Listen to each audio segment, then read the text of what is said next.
লামহার বাবা সর্বনাশ হয়ে গেছে, শান্ত ফিরে আসছে। রামদায় শান দিচ্ছে বসে বসে। তো বাবা কিরে, ওনার খুব শখ যাচ্ছে তাই না? তো বলেছিলাম না এখানে বিয়ে করতে আসবি না। মানে এই, তোমার না জেলে থাকার কথা ছিল? সব মিথ্যে বানানো অভিনয় পুলিশ খুব ভালো করে বুঝতে পেরেছে। পুলিশ তোমাকে ছেড়ে দিয়েছে? হ্যাঁ, যে আমাকে ছেড়ে দিয়েছে। শোনো শান্ত, তুমি যতই তামাটি করো না কেন, কোনো লাভ হবে না। আবার চলো তো। এই যে বিনবুলে মেহমান, মাত্র 10 মিনিট টাইম দিচ্ছি। 10 মিনিটের মধ্যে এলাকা ছাড়বি। ঠিক আছে আমি চলে যাচ্ছি। শুনলাম আমার মা, এই ছেলের সাথে ঝামেলা করে কোনো লাভ নেই। এই ছেলে তোমাকে অন্য জায়গায় বিয়ে হতে দেবে না। তাহলে তুমি এখন কি করবে বাবা? ওই ছেলের সাথে আমি লামহার বিয়ে দেবো। অসম্ভব, আমি ওকে বিয়ে করে তো আমি হেরে যাব। তাহলে কি করবি? আমি একটা প্ল্যান করেছি, আমি একেবারে বিয়ে করে তোমাদের জামাইকে বাসায় নিয়ে আসবো। কে সে ছেলে? তুমি তো বলেছিলে আমাকে খুব পছন্দ করো, বিয়ে করার জন্য পাগল হয়ে গেছিলে। এখন বিয়ে করতে বল, তোমার কি কোনো সমস্যা নাকি? সমস্যা হবে কেন? আমি তো তোমাকে বিয়ে করার জন্য এক পায়ে খাড়া, দেখো না যে কিরকম আমার বোধ, তুই নাকি আবার বিয়ে করতে আইছ? কে বলছে আমি বিয়ে করছি? পাগল নাকি? এই মেয়েকে, এই কে আপনি? হ্যাঁ, আমি কে? মানে তুমি কে? আমি ওর হবু বউ, পরে আমাদের বিয়ে হওয়ার কথা। তুমি জানো না ওর যে বউ বাচ্চা আছে? তুমি আর কতদিন আমার এইভাবে সর্বনাশ করবে বলো তো? তুমি কি আমাকে আর কখনো মুক্তি দিবে না? তুমি সত্যি করে একটা কথা বল। কি কথা বলো? তুমি কি আমাকে একটুও ভালোবাসো না? তোমার মনের মধ্যে আমার জন্য একটু ভালোবাসা নেই?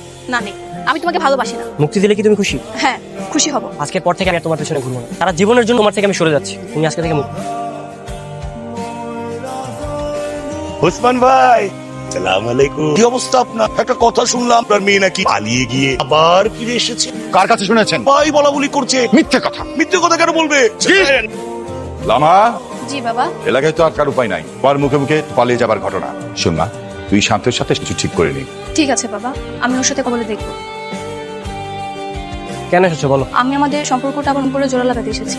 সবকিছু ভুলে নতুন করে শুরু করতে এসেছি। কিন্তু অনেক দেরি হয়ে গেছে। আমি আমাদের এই ভাঙা সম্পর্কটা অনেকদিন যত্নে রেখেছিলাম, কিন্তু সেটা গতকাল ডাস্টবিনে ফেলে দিয়েছি। তুমি আর ঝামেলা করো না প্লিজ, আমাকে প্লিজ মেনে নাও। তার কখনোই সম্ভব না।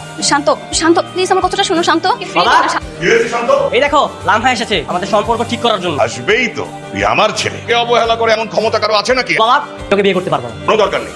আঙ্কেল, আপনি একটু ওকে বলুন না প্লিজ, যেন আমাকে ক্ষমা করে দেয়। জি বলতে হবে কেন? তুমি ক্ষমা চাইবে আর ও ক্ষমা করবে না, বললেই হবে নাকি? হ্যাঁ, বাবা, ও এতদিন আমাকে অপমান করেছে, আমি ওকে ক্ষমা করতে পারবো না। একদম করবি না।